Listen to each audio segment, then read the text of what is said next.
फजर का टाइम बड़ी बरकत वाला टाइम है। ओ दौलत कमाने वालों, ओ बड़े बड़े बिजनेस करने वालों, पैसा कमाने वालों, फजर की 2 रकात नमाज जो सुन्नत पढ़ी जाती है, अल्लाह के प्यारे नबी फरमाते हैं रकातल फजरी खैरुम मिनद दुनिया व मा फीहा। फजर की 2 रकात सुन्नत दुनिया की तमाम नेमतों से बेहतर है। दुनिया के अरबपति के पास भी वो दौलत नहीं है, खरबपति के पास भी वो दौलत नहीं है जो 2 रकात फजर की सुन्नत पढ़ लेता है। इतनी कीमती है 2 रकात की सुन्नत फजर। इसीलिए अल्लाह के नबी फरमाते हैं मन सल्ला सुबह, जो फजर की नमाज जमात के साथ पढ़ता है, फहुवा फी जिम्मतिल्लाह, वो अल्लाह ताला की जिम्मेदारी में आ जाता है, वो अल्लाह की पनाह में आ जाता है, अल्लाह की सुरक्षा में आ जाता है।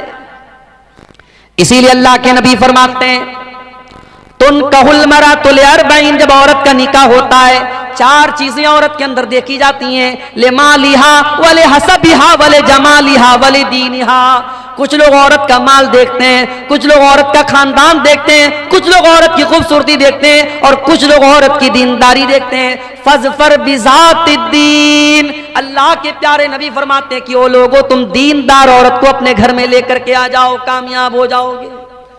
दीनदार औरत को अपने घर में लेके आओ, कामयाब हो जाओगे। मेरे प्यारे साथियों, आज घरों में सास और बहू के झगड़े हैं, देवरानी जेठानी के झगड़े हैं, ननद और भाभी के झगड़े हैं, हर घर में फसाद है, हर घर में बिगाड़ है। क्यों?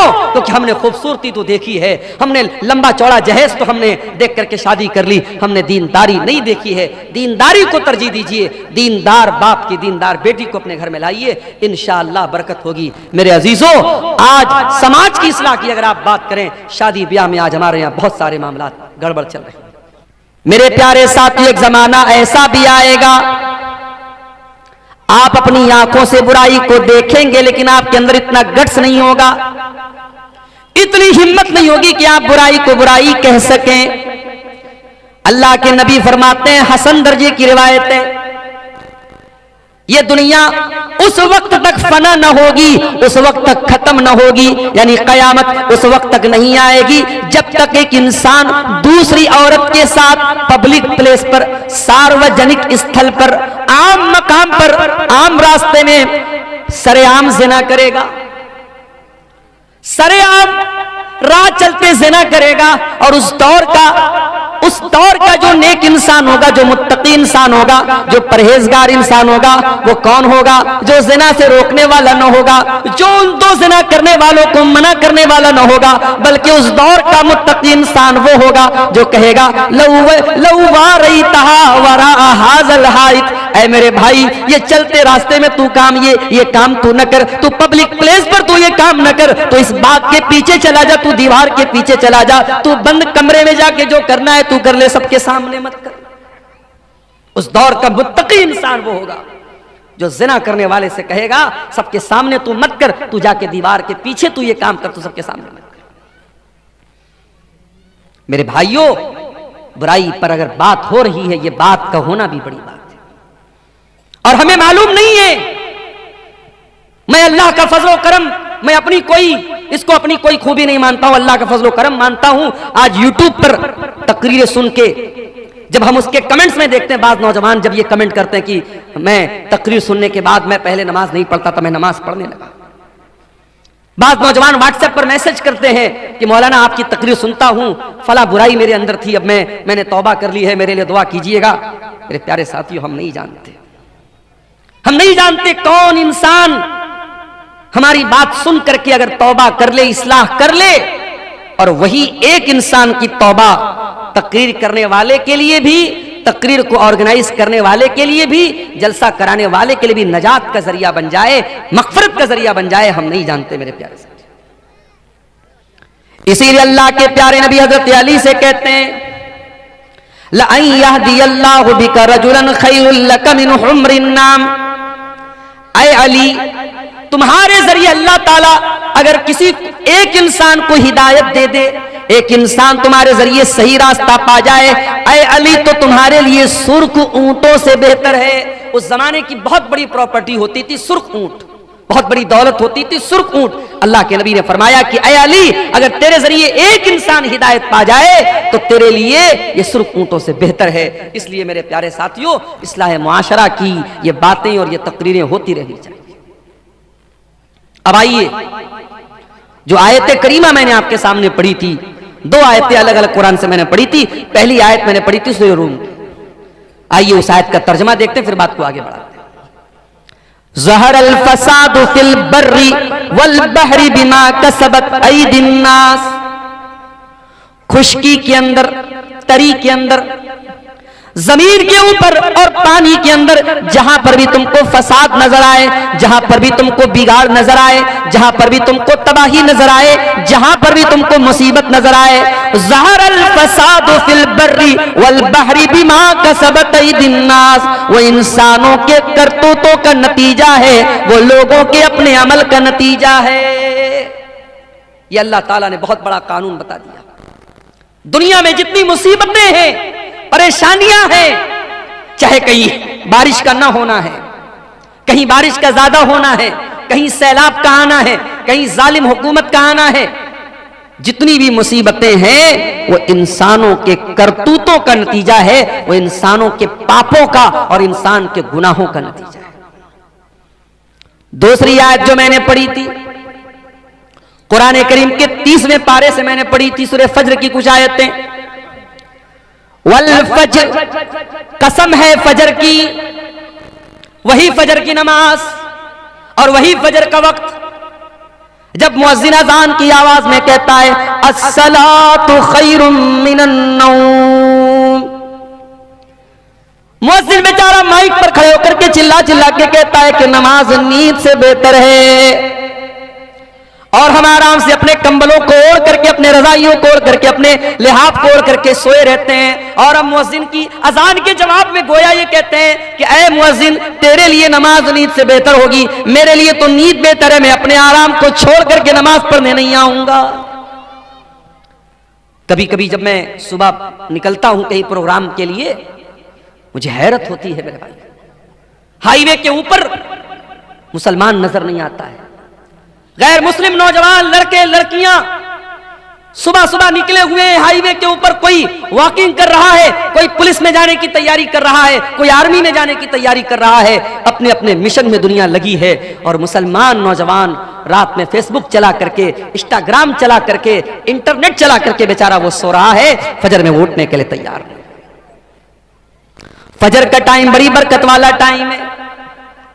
ओ दौलत कमाने वालों, और बड़े बड़े बिजनेस करने वालों, पैसा कमाने वालों, फजर की 2 रकात नमाज जो सुन्नत पढ़ी जाती है, अल्लाह के प्यारे नबी फरमाते हैं रकातल फजरी खैरुम मिनद दुनिया व मा फीहा। फजर की 2 रकात सुन्नत दुनिया की तमाम नेमतों से बेहतर है।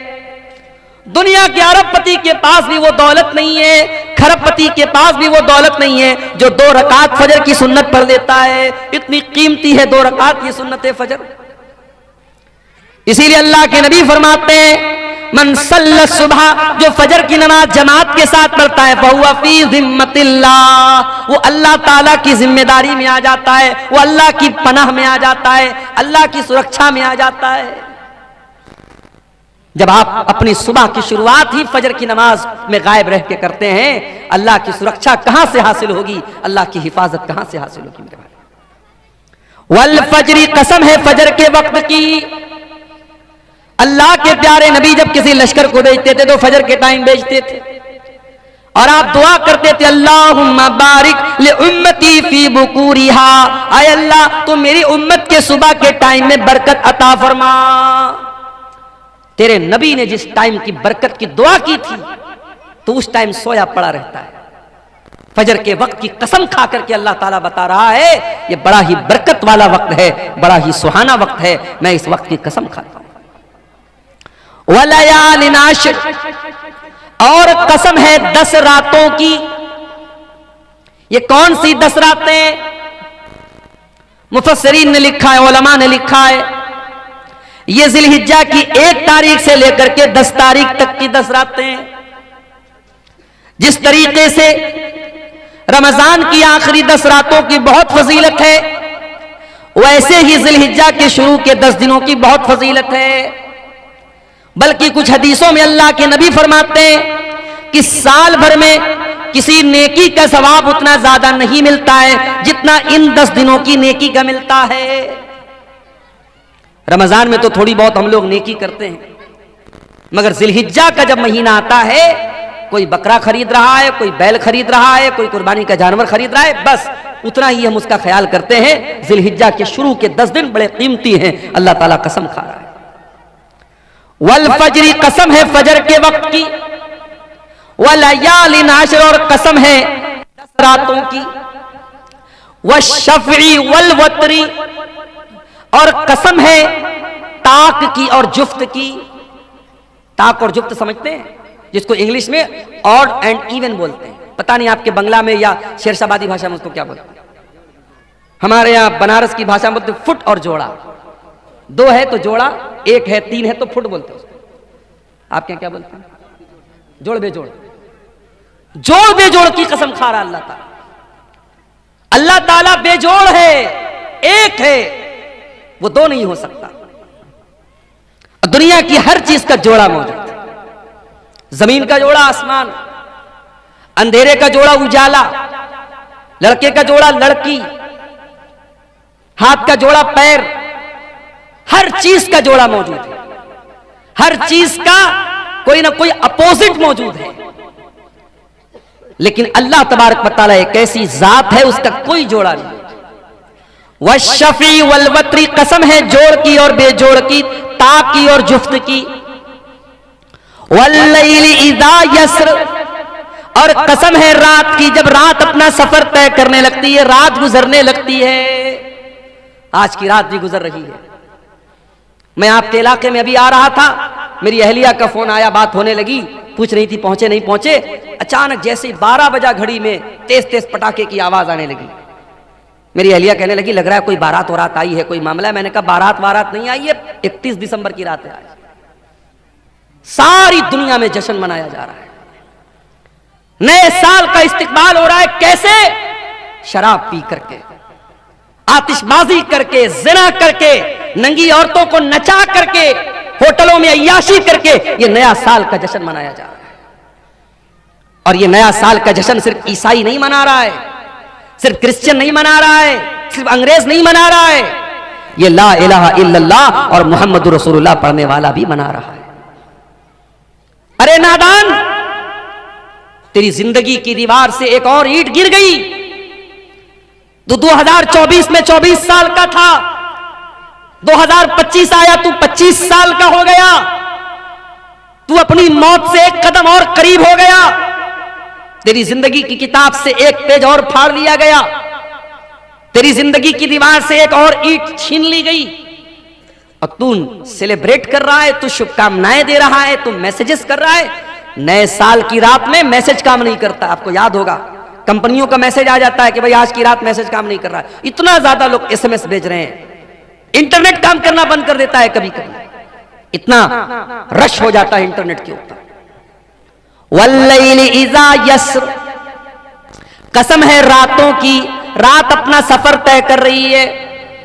यही रात है कोई होटल में नाच रहा है और आप बगला डांगी के जलसे में इस पिंडाल के नीचे बैठ करके अल्लाह और उसके रसूल की बातों को सुन रहे हैं।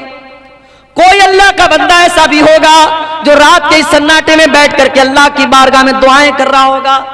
कोई अल्लाह का बंदा ऐसा भी होगा जो तहज्जुद की नमाज पढ़ रहा होगा। कोई अल्लाह का बंदा ऐसा भी होगा जो अपने गुनाहों पर शर्मिंदा होकर के अल्लाह से माफी मांग रहा होगा, अल्लाह से तौबा कर रहा होगा, अपने गुनाहों पर रो रहा होगा।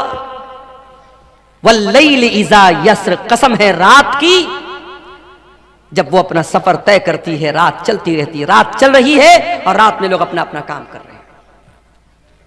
हल फी ज़ालिका कसमुल लिज़ी हिज्र, ऐ मेरे बंदो, मैं फजर की कसम खा रहा हूं, मैं 10 रातों की कसम खा रहा हूं, मैं ताक और जुफ्त की कसम खा रहा हूं, मैं मुख्तलिफ चीजों की कसम खा रहा हूं। हल फी ज़ालिका कसमुल लिज़ी हिज्र, क्या किसी अक्लमंद को इस कसम के अंदर कोई अहमियत नजर आती है?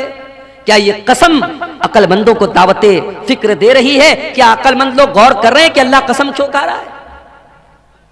अलम तरा कैफ फ़अल रब्बुका बिआद, क्या तुमने नहीं देखा कि अल्लाह ताला ने कौम आद के साथ क्या किया। ये कौम आद कौन सी कौम थी? ये लंबे तड़ंगे लोग होते थे, ऊंची ऊंची हाइट होती थी इनकी, पहाड़ों को पर अपना घर बनाते थे और बड़ी ताकतवर कौम थी ये।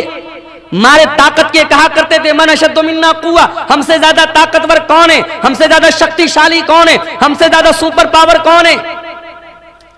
अल्लाह कह रहा है तुमने देखा नहीं हमने कौम आद के साथ क्या किया। इरम ज़ातिल इमाद, ये बड़े बड़े लंबे पिलर वाले मकान बनाते थे। अल्लती लम युखलक मिस्लुहा फिल बिलाद, इतनी ताकतवर कौम पैदा नहीं की गई। अल्लती लम युखलक मिस्लुहा फिल बिलाद, ऐसी कौम दुनिया में कभी पैदा नहीं की। व समूद अल्लज़ीना जाबु सखरा बिलवाद, क्या तुमने नहीं देखा कि हमने कौम समूद के साथ क्या किया। जो कौम समूद पहाड़ों को काट काट करके मकान बनाया करती थी। वह फिरऔन ज़िल औताद, और क्या तुमने नहीं देखा कि फिरौन का क्या अंजाम हुआ। जो ना मानने वालों को, जो फिरौन के आगे सजदा नहीं करते थे, जो फिरौन की बात नहीं मानते थे, उनके हाथों और पैरों में कीले ठुकवा करके उनकी जान ले लेता था, उनको मार डालता था। ये बड़ी बड़ी जालिम कौमें थी, कौम आद, कौम समूद और फिरौन। अल्लाह ने फरमाया अल्लज़ीना तगौ फिल बिलाद, ये वो लोग थे जिन्होंने अल्लाह की धरती पर बहुत फसाद किया, बहुत गुनाह के काम किए, बहुत पाप किए, बहुत अल्लाह की नाफरमानी की। फ़अक्तरू फ़ीहल फ़साद, इन्होंने बहुत ज्यादा जमीन के अंदर फसाद मचाया। फ़सब्बा अलैहिम रब्बुका सौत अज़ाब, अल्लाह ने इनके ऊपर अपने अजाब का कोड़ा बरसा दिया। आज अल्लाह के अजाब का कोड़ा हम पर बरस रहा है मेरे भाई, हम रो रहे हैं। हमारी मस्जिदें अल्लाह निशाने पर है जालिम, हमारी मस्जिदों पर ताले लगने की नौबत आ रही है, हमें डराया जा रहा है। कल अल्लाह पूछेगा कयामत के दिन, अरे तू मस्जिदों की क्या बात करता है मेरे बंदे। तेरे गांव की मस्जिद में मुअज्जिन 5 टाइम अजान देता रहा, तो 5 टाइम अपने अल्लाह के घर में, अपने अपने मोहल्ले की, अपने गांव की मस्जिद में तू नमाज पढ़ने नहीं जाता था। तुझे क्या मस्जिद का दर्द था। अल्लाह पूछेगा तो हम क्या जवाब देंगे। दिल्ली की जामा मस्जिद में अभी एक फेसबुक पर एक रील आई, एक गैर मुस्लिम लड़का एक मुसलमान, हालांकि लड़का लड़की दोनों गैर मुस्लिम थे, मगर उसमें उन्होंने एक्टिंग की, एक रील बनाई जिसमें यह दिखाया गया कि एक गैर मुस्लिम लड़के को मुसलमान लड़की से प्यार हो गया। आजकल ये भी चल रहा है ना, मुसलमान लड़कियों को फंसाने के लिए इस तरीके की मूवी बनाई जा रही है और रील्स बनाई जा रही है ताकि मुसलमान लड़कियां अट्रैक्ट हो जाएं इन सब चीजों की तरफ। जामा मस्जिद दिल्ली के अंदर वो वीडियो वायरल हुआ है इंटरनेट के ऊपर कि बाकायदा एक बेहुदा किस्म का वीडियो बनाया जा रहा है और वो भी मस्जिद के अंदर। दिल्ली की कुछ मस्जिदें तो ऐसी हैं जो खंडर बन गई हैं। किसी जमाने में मस्जिद थी, अब खंडर बन गई है और वो लवर पॉइंट बन गया है। लड़का लड़की वहां जाकर के मिलते जुलते हैं और प्यार मोहब्बत की और इश्क आशिकी की बातें करते हैं। अल्लाह पूछेगा कयामत के दिन कि क्या मस्जिदें इस मकसद के लिए थी, अय्याशी का अड्डा बनाने के लिए, पिकनिक स्पॉट बनाने के लिए। तूने अपने मोहल्ले और गांव की मस्जिदों की फिक्र नहीं की, और तेरे मुल्क में कितनी मस्जिदें ऐसी थी जिनको तू नमाज से आबाद कर सकता था, तूने नहीं किया। तू क्या रोना रोता है मस्जिदों का। फसब्बा अलैहिम रब्बुका सौत अज़ाब, अल्लाह कह रहा है कि तुम्हारे रब का के अजाब का कोड़ा उन कौमों के ऊपर बरसा है जिन्होंने अल्लाह की नाफरमानी की।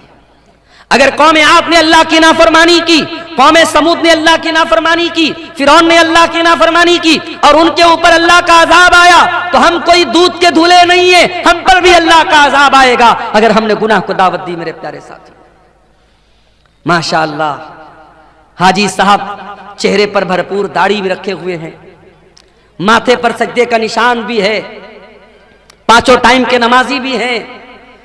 हाजी साहब से पूछो, हाजी साहब आपके वालिद का इंतकाल हुआ, वालिद प्रॉपर्टी में क्या छोड़ के गए। हाजी साहब ने कहा हमारे वालिद अपनी प्रॉपर्टी में जमीन छोड़ के गए, खेत छोड़ के गए, मकान छोड़ के गए, रुपया पैसा छोड़ के गए। हाजी साहब आपके कितने भाई बहन हैं। हम लोग 2 भाई हैं, 3 बहनें हैं। हाजी साहब आपने अपनी बहनों को, अपने बाप की वरासत में, अपने बाप की प्रॉपर्टी में, अपने बाप के तरके में से हिस्सा दिया? हाजी साहब का मुंह बंद। नहीं, बहन को तो नहीं दिया। भाई के साथ बंटवारा कर लिया, बहन को नहीं दिया। बहन को क्या दिया? बहन को इज्जत दे रहे हैं, हर साल बहन को बुलाते हैं, बहन को दावत खिलाते हैं, बहन को थोड़ा बहुत उसका ख्याल रखते हैं। बाप की वरासत में हमने बहन को हक नहीं दिया। हाजी साहब आप कौन से मसलक को मानते हैं? अल्हम्दुलिल्लाह पक्का अहले हदीस हूं। हाजी साहब हाथ कहां बांधते? सीने पर बांधता हूं। आमीन आहिस्ता बोलते हैं कि जोर से? बिल्कुल जोर से बोलता हूं। हाजी साहब नमाज में खड़े होते तो पैर से पैर मिलाते कि नहीं मिलाते? बिल्कुल मिलाता हूं, मैं अहले हदीस हूं, पक्का अहले हदीस हूं। हाजी साहब नमाज में अहले हदीस है। हाजी साहब दाढ़ी के मामले में अहले हदीस है। हाजी साहब नमाज के मामले में अहले हदीस हैं। लेकिन बहन और बेटी का हक देने की बात आई तो हाजी साहब वही करते हैं जो समाज में होता चला है। मेरे प्यारे साथियों, अल्लाह ताला ने बाकायदा एक सिस्टम बनाया है कि किसी के मरने के बाद उसकी प्रॉपर्टी में, उसकी जमीन में, उसकी जायदाद में कौन कौन वारिस होगा। और शरीयत ने बाकायदा उसका कानून बनाया है जिसको इस्लाम का निज़ाम मीरास कहते हैं, इस्लाम का कानून वरासत कहते हैं। अगर आपको इसको जानना है तो कुरान की सूरह निसा की जाकर के तिलावत कर लीजिए। सूरह निसा की सिर्फ 3 आयतों में अल्लाह ताला ने पूरा इस्लाम का सिस्टम ऑफ इनहेरिटेंस, वरासत का जो कानून है अल्लाह ने बयान किया। और अल्लाह ताला ने जब वरासत का कानून बयान किया तो क्या फरमाया? तिल्का हुदूदुल्लाह व मन युतिल्लाह व रसूलहु युदखिलहु जन्नातिन तजरी मिन तहतिहल अनहारु खालिदीन फीहा व ज़ालिकल फौजुल अज़ीम। ऐ मेरे बंदो, ये वरासत का कानून जो मैंने बयान कर दिया, ये मेरा बनाया हुआ कानून है, ये मेरा बनाया हुआ सिस्टम है, और जो इसको मानेगा वो जन्नत में जाएगा। वमन यासिल्लाह व रसूलहु व यतअद्दा हुदूदहु युदखिलहु नारन खालिदन फीहा व लहू अज़ाबुम मुहीन। और जो अल्लाह के कानून को नहीं मानेगा, जो मनमानी करेगा, जो अल्लाह की नाफरमानी करेगा, रसूल की नाफरमानी करेगा, उसको जहन्नम का दर्दनाक अज़ाब मिलेगा। हाजी साहब आपका हज बर्बाद हो जाएगा, आपका उम्रा बर्बाद हो जाएगा, आपकी नमाजें आपके मुंह पर मार दी जाएंगी, आपकी इबादतें बर्बाद हो जाएंगी। अल्लाह पूछेगा तेरे बाप की प्रॉपर्टी में तेरी बहन का हक था कि नहीं था? मैंने कुरान में बताया था कि नहीं बताया था? मेरे नबी ने हदीसों में बताया था कि नहीं बताया था? हाजी साहब आप अल्लाह को क्या जवाब देंगे? बताओ मेरे प्यारे साथियों, क्या यह समाज की कड़वी हकीकत नहीं है कि आज हम वरासत के मामले में इस्लाम को फॉलो नहीं करते? वरासत के मामले में हम समाज को फॉलो करते हैं। बहन की शादी है, हम जहेज देते हैं जबकि जहेज का सबूत नहीं है। बेटी की शादी हम जहेज देते हैं जबकि जहेज का सबूत नहीं है। और जब वरासत की बात आती है तो हम कहते हैं अरे हमने तो लड़की की शादी में इतना जहेज दिया था। जहेज जो कि गलत चीज है, उसको बुनियाद बना करके इस्लाम का जो वरासत का कानून है उसकी हम मुखालफत करते हैं। मेरे प्यारे साथियों, ये दौरे जाहिलियत का तरीका था। जब वहां बाप मरता था तो जो छोटा बच्चा होता था, जो यतीम बच्चा होता था, जो छोटे भाई होते थे, उनको जमीन जायदाद में कोई हक नहीं मिलता था। जो बड़े लोग होते थे, जो पावरफुल होते थे, वो जमीन जायदाद पर कब्जा कर लेते थे। इस्लाम का कानून तो इतना सख्त है, अगर मरने वाले का कोई बच्चा उसकी बीवी के पेट में पल रहा है, मरने वाले का जब इंतकाल हुआ, एक लड़का 60 साल का था, उसका एक लड़का 40 साल का था, उसका एक लड़का 30 साल का था, उसका एक लड़का भी उसकी बीवी के पेट में है। मैं मिसाल दे रहा हूं। एक शरीयत क्या कहती है? बाप मर गया, उसका अगर कोई बेटा 60 साल का भी है, कोई 40 साल का भी है, कोई 30 साल का भी है, कोई उसकी बीवी के पेट में अभी पल रहा है, जब वो बच्चा पैदा होगा तो जितना हिस्सा 60 साल वाले को मिलेगा, जितना हिस्सा 30 साल वाले को मिलेगा, जितना हिस्सा 20 साल वाले को मिलेगा, उतना ही हिस्सा, उतना ही हक उस बीवी के पेट से पैदा होने वाले बच्चे को भी मिलेगा। यह है अल्लाह का बनाया हुआ कानून, यह अल्लाह का बनाया हुआ निजाम है। ताकत के बल पे और अपने जिस्मानी ताकत के बल पर कोई अपने बाप की वरासत नहीं पाता है, बल्कि रिश्ते की बुनियाद पर जो मरने वाले से जितना करीब है और जिसका जैसा रिश्ता है उस हिसाब से उसका हिस्सा बनता है। और आगे बढ़िए, इसी समाज में हम देखते हैं लड़की पैदा हुई, बाप की पेशानी पर बल पड़ गए, ये लड़की कहां से आ गई? हालात ये हैं, गवर्नमेंट की स्कीमें आती हैं। अभी प्राइम मिनिस्टर साहब की एक स्कीम चल रही है, सुकन्या समृद्धि योजना। लड़कियों के नाम पर पैसा इकट्ठा करो, जब वो 20 साल की हो जाए, शादी के काबिल हो जाए, तो आपके पास अच्छा खासा पैसा हो जाए। यानी कहीं ना कहीं समाज में ये सोच मौजूद है कि लड़की आई है तो एक बोझ बन के आई, बेटी पैदा हुई तो माँ बाप के माथे पर बल पड़ गए। ये मुसीबत कहां से आ गई? कल जब ये लड़की जवान होगी, हमें इसकी शादी करना पड़ेगा, इसके जहेज का इंतजाम करना पड़ेगा। इस जहेज की रस्म ने कितनी बच्चियों की, मेरे प्यारे साथियों, जान ले ली। गरीब बाप अपनी बेटी के जहेज का इंतजाम नहीं कर पा रहा है, बाप चिंता में जिंदगी गुजार रहा है, बेटी चिंता कर रही है कि मेरा बाप कब मेरी शादी करेगा। बेटे तो कभी कभी खुल के बोल देते हैं बाप से, मेरी शादी कराइए। बेटा कुछ करे या ना करे, कमाए या ना कमाए, शादी के काबिल हो गया तो बाप को जाके सुना देगा, मेरी शादी क्यों नहीं करा रहे। बेटी तो नहीं सुनाती ना, बेटी तो शर्माती है। बेटी 25 साल की हो गई, 30 साल की हो गई, 35 साल की हो गई, अब तो रिश्ते नाते आने भी बंद हो गए। मेरे प्यारे साथियों, इस जहेज की रस्म की वजह से कितनी लड़कियों की जवानी बर्बाद हो गई, उनको रिश्ते नहीं मिल रहे हैं। और एक बात बोलूं आपसे, अगर आप जहेज को रोकना चाहते हैं तो आप सिर्फ लड़की वालों को, ये लड़के वालों से के कहने से ये काम नहीं चलेगा कि आप जहेज मत लीजिए। लड़की वालों की भी जिम्मेदारी है कि वो दीनदारी देख करके शादी करें। अगर लड़के वाले लालच कर रहे हैं कि हम ऐसी लड़की क्या शादी करें जहां से जहेज ज्यादा मिलेगा, तो माफ करना, लड़की वाले भी लालची होते हैं और वो तलाश करते हैं ऐसा रिश्ता जहां दामाद बहुत पैसे वाला या सरकारी नौकरी वाला या बहुत बड़ा बिजनेसमैन मिल जाए। अगर कोई मिडिल क्लास का लड़का है, कोई मामूली कमाने वाला लड़का है, उस लड़के के साथ कोई जल्दी अपना रिश्ता करना नहीं चाहता है। ताली दोनों हाथ से बजती है मेरे प्यारे साथियों।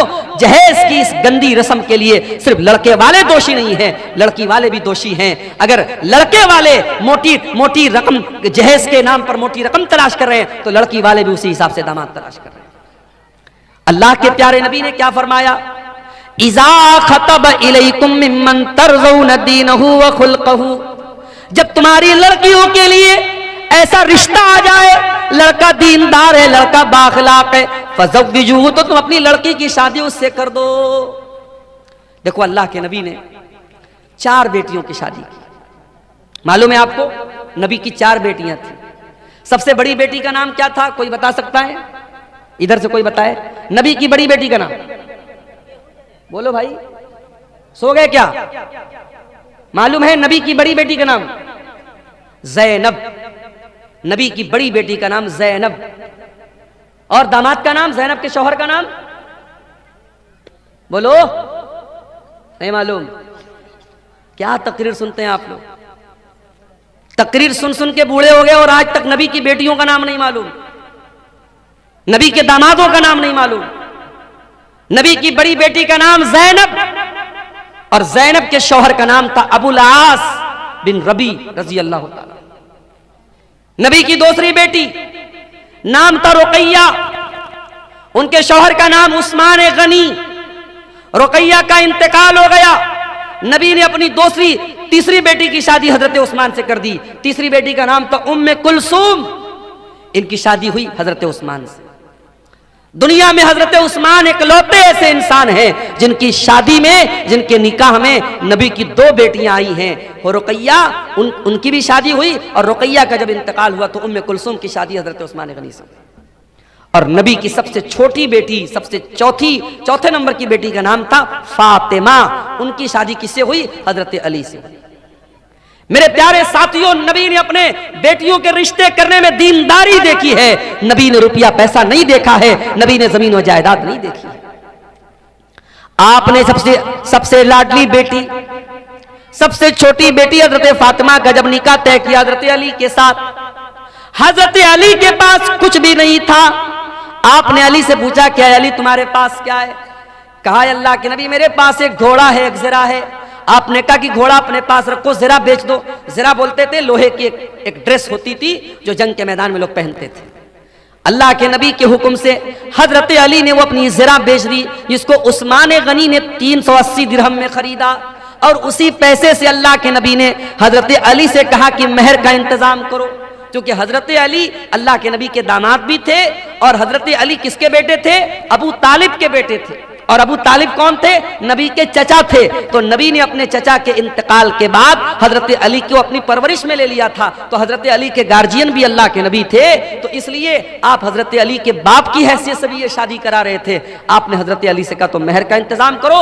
और उसके बाद चूंकि नई गिरस्ती थी, नया घर बनाना था, हजरत अली के पास कुछ नहीं था, तो अल्लाह के नबी ने हजरत अली ही के पैसे से एक तकिया खरीदा, एक चादर खरीदा और एक पानी का बर्तन, मशकेजा, ऐसी जरूरत की 4-5 चीजें खरीदी हैं। कुछ लोग इसको जहेज का नाम देते हैं, माफ कीजिए ये जहेज नहीं था, ये हजरत अली ही के पैसे से अल्लाह के नबी ने इसको लिया था और अपनी बेटी को दिया था। नबी ने रिश्ते में क्या देखा? दीनदारी देखी है मेरे प्यारे साथी। वल्लाह आज मेरे पास ऐसे नौजवानों के भी फोन आते हैं जो बड़े दर्द के साथ और बड़ी तकलीफ के साथ कहते हैं कि मौलाना आज हमारी शादियां नहीं हो रही हैं, अच्छे रिश्ते नहीं मिल रहे, क्योंकि हमारे रिश्ते इसलिए रिजेक्ट हो रहे हैं क्योंकि लड़की वालों को लखपति और करोड़पति रिश्ते चाहिए, आला शानदार मकान चाहिए, सरकारी नौकरी चाहिए। हम दीनदार हैं, हम नमाजी हैं, हम बाअखलाक हैं, हम तकवा के रास्ते पे चल रहे हैं, मगर हमें कोई बाप अपनी बेटी देने को तैयार नहीं है। मेरे प्यारे साथियों, जहेज की इस गंदी रस्म को अगर खत्म करना है तो हमें और आपको रिश्ते नाते में दीनदारी को लाना पड़ेगा। अल्लाह के नबी के एक सहाबी थे, उनका नाम था जुलैबीब रजी अल्लाह ताला अन्हु। जुलैबीब बड़े हंसी मजाक करने वाले सहाबी थे। वो अल्लाह के नबी के पास आते थे, हंसी मजाक करते थे, अल्लाह के नबी को हंसाया करते थे। जुलैबीब रजी अल्लाह ताला अन्हु के चेहरे पर चेचक के कुछ दाग भी थे, उनके चेहरे पर कई दाग थे, वो ज्यादा खूबसूरत भी नहीं थे, काले कलूटे थे। एक मर्तबा अल्लाह के प्यारे नबी ने हजरत जुलैबीब से पूछा कि ऐ जुलैबीब, क्या तुम्हारी शादी हो गई है? जुलैबीब ने कहा नहीं है अल्लाह के नबी, मेरी शादी तो नहीं हुई है। आपने कहा क्यों, शादी क्यों नहीं कर रहे हो? कहा अल्लाह के नबी, मैं गरीब आदमी हूं, मेरे चेहरे पर चेचक के दाग भी निकले हुए हैं, मैं काला कलूटा भी हूं, मुझे अच्छा रिश्ता नहीं मिलेगा, इसलिए मैं शादी नहीं कर पा रहा हूं। आपने कहा कोई बात नहीं, हम तुम्हें एक अच्छा रिश्ता दिलाएंगे, हम तुम्हारी शादी कराएंगे। कुछ दिनों के बाद अल्लाह के नबी के पास एक अंसारी साहबी आते हैं। अय अल्लाह के नबी, मेरी बहुत खूबसूरत एक बेटी है, मैं अपनी बेटी के लिए एक अच्छा रिश्ता तलाश कर रहा हूं। मेरी बेटी बहुत नेक है, दीनदार है, 5 टाइम की नमाजी है, मुत्तकी और परहेजगार है मेरी बेटी। अय अल्लाह के नबी, मैं अपनी बेटी का निकाह करना चाहता हूं, अगर कोई अच्छा रिश्ता हो तो बता दे। आपने कहा कि आपकी बेटी के लिए एक रिश्ता मेरे पास है। सहाबी बहुत खुश हो गए, कहा अल्लाह के नबी जल्दी बताइए किसका रिश्ता है? आपने कहा हम तुम्हारी बेटी की शादी जुलैबीब से करना चाहते हैं। सहाबी जानते थे जुलैबीब को, सहाबी के माथे पर बल पड़ गया, लेकिन चूंकि अल्लाह के नबी की बात थी इसलिए कुछ कह भी नहीं सकते थे। कहा अल्लाह के नबी, मैं एक मर्तबा अपने घर में मशवरा कर लेता हूं, उसके बाद आपको कोई जवाब देता हूं। अंसारी साहबी अपने घर आए, बड़े गौर से सुनना मेरे प्यारे साथियों, नबी के दौर में, सहाबा के दौर में शादियां कैसे होती थी और रिश्ते कैसे होते थे, जरा गौर करना। अंसारी साहबी अपने घर आए और अपनी बीवी से कहने लगे कि ऐ मेरी मोहतरमा, है मेरी बीवी, अल्लाह के प्यारे नबी ने हमें एक रिश्ता दिया है, हमारी बच्ची के लिए, हमारी बेटी के लिए एक रिश्ता पेश किया है। उसकी बीवी भी बहुत खुश हो गई। कहा किसका रिश्ता पेश किया अल्लाह के नबी ने? कहा है मेरी बीवी, अल्लाह के प्यारे नबी ने हमारी बेटी के लिए जुलैबीब का रिश्ता पेश किया है। वो औरत भी जानती थी जुलैबीब बड़े काले कलूटे साहबी हैं, उनके चेहरे पर दाग हैं और वो गरीब भी हैं। कहा कि नहीं नहीं, हमने बड़े अच्छे अच्छे रिश्तों को ठुकरा दिया है, हम अपनी बेटी की शादी जुलैबीब से नहीं कराएंगे। फैसला कर लिया माँ ने और बाप ने कि नहीं, हम ये रिश्ता कबूल नहीं करेंगे, हम लोग अल्लाह के नबी को जवाब दे देंगे कि अल्लाह के नबी, हमें ये रिश्ता मंजूर नहीं है। बाप जब जाने लगा घर से, अंदर से लड़की आई, ऐ मेरी अम्मी जान, ऐ मेरे अब्बू जान, 1 मिनट मेरी बात सुन लीजिए। आप लोग ये रिश्ता पसंद नहीं कर रहे हैं, लेकिन आप ये भूल रहे हैं ये रिश्ता नबी ने पेश किया है, ये रिश्ता हमारे पास लाने वाले अल्लाह के नबी हैं। हो सकता है ये नबी का रिश्ता है, नबी ने पेश किया है, हो सकता है कि इसी रिश्ते में अल्लाह ताला ने मेरे लिए बरकत रखी हो। ऐ मेरे अब्बू जान, आप मेरी शादी उसी से करा दीजिए जिसके साथ अल्लाह के नबी ने रिश्ता पेश किया है, मैं तैयार हूं। अल्लाह अकबर। उस दौर की औरतें भी कैसी होती थी। आज तो कितने नौजवानों का रिश्ता जब फोटो जाता है लड़की के पास और लड़की देखती है दाढ़ी वाला है, नहीं नहीं ये नहीं चलेगा, मैं इस मुल्ला से शादी नहीं करूंगी, मैं इस दाढ़ी बाबा से शादी नहीं करूंगी। कितनी लड़कियां हैं जो जिद करके अपने शौहर की दाढ़ी को छोटा करवा देती हैं। कितनी औरतें हैं जिनके नखरों की वजह से शौहर हराम काम कर लेता है। मेरे प्यारी माँ और बहनों, नबी के दौर की औरतें कैसी थीं। सहाबी की बेटी कह रही है कि अय अब्बा जान, अगर नबी ने ये रिश्ता पेश किया है मैं शादी करने को तैयार हूं। सहाबी अल्लाह के नबी के पास आते हैं और पूरी बात बता देते हैं, अय अल्लाह के नबी, मुझे और मेरी बीवी को तो ये रिश्ता पसंद नहीं आया था और हम तो ना करने वाले थे, मगर मेरी बेटी ने कहा कि अगर ये रिश्ता अल्लाह के नबी ने पेश किया है तो मुझे ये रिश्ता मंजूर है और मेरी बेटी शादी करने को तैयार है। अय अल्लाह के नबी, मैं तैयार हूं आप शादी के लिए, आप शादी की तैयारी कीजिए। जब नबी ने सुना कि लड़की इतनी दीनदार है और इतनी अल्लाह और उसके रसूल की बात मानने वाली है, आपने दुआ की, अल्लाहुम्मा बारिक लहा फी ऐशिहा वला तजअल ऐशहा कद्दन कद्दा।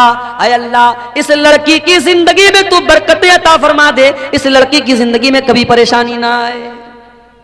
कुछ दिनों के बाद शादी हुई और वो लड़की अपने शौहर के साथ, हजरत जुलैबीब के साथ हंसी खुशी जिंदगी गुजार गई। कुछ दिनों के बाद अल्लाह के नबी सहाबा के साथ एक जंग में जाते हैं। उस जंग में जुलैबीब भी जाते हैं और जंग के बाद जब शहीदों की लाशों को रखा जाता है, हजरत जुलैबीब रज़ी अल्लाह तआला अन्हु मैदान जंग में उनकी लाश नहीं मिलती है। अल्लाह के नबी अपने सहाबा से कहते हैं, जरा तलाश करो, कहीं ना कहीं जुलैबीब की लाश भी मिलेगी।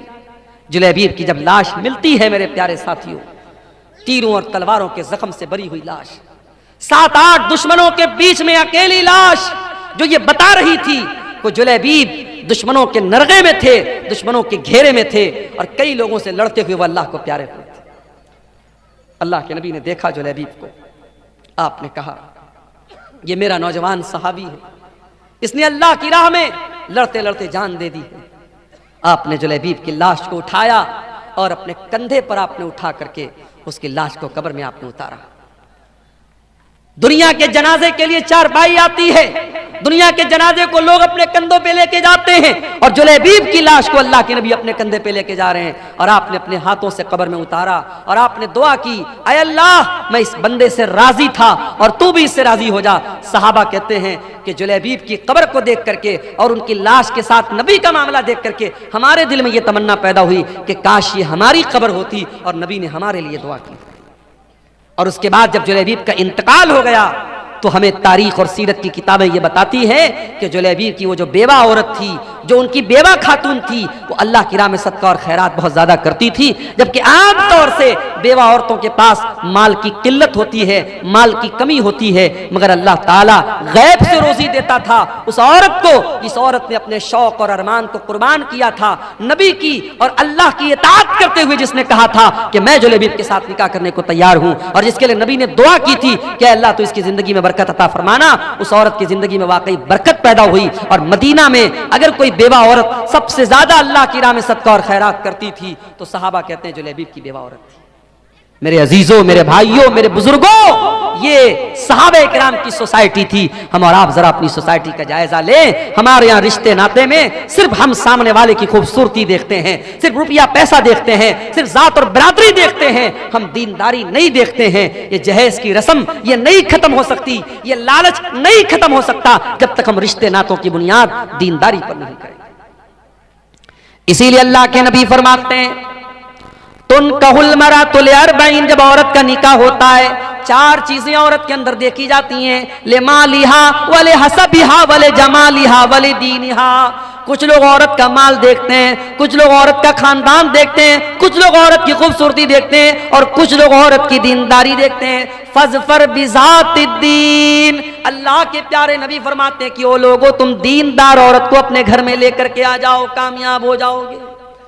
दीनदार औरत को अपने घर में लेके आओ, कामयाब हो जाओगे। मेरे प्यारे साथियों, आज घरों में सास और बहू के झगड़े हैं, देवरानी जेठानी के झगड़े हैं, ननद और भाभी के झगड़े हैं, हर घर में फसाद है, हर घर में बिगाड़ है। क्यों?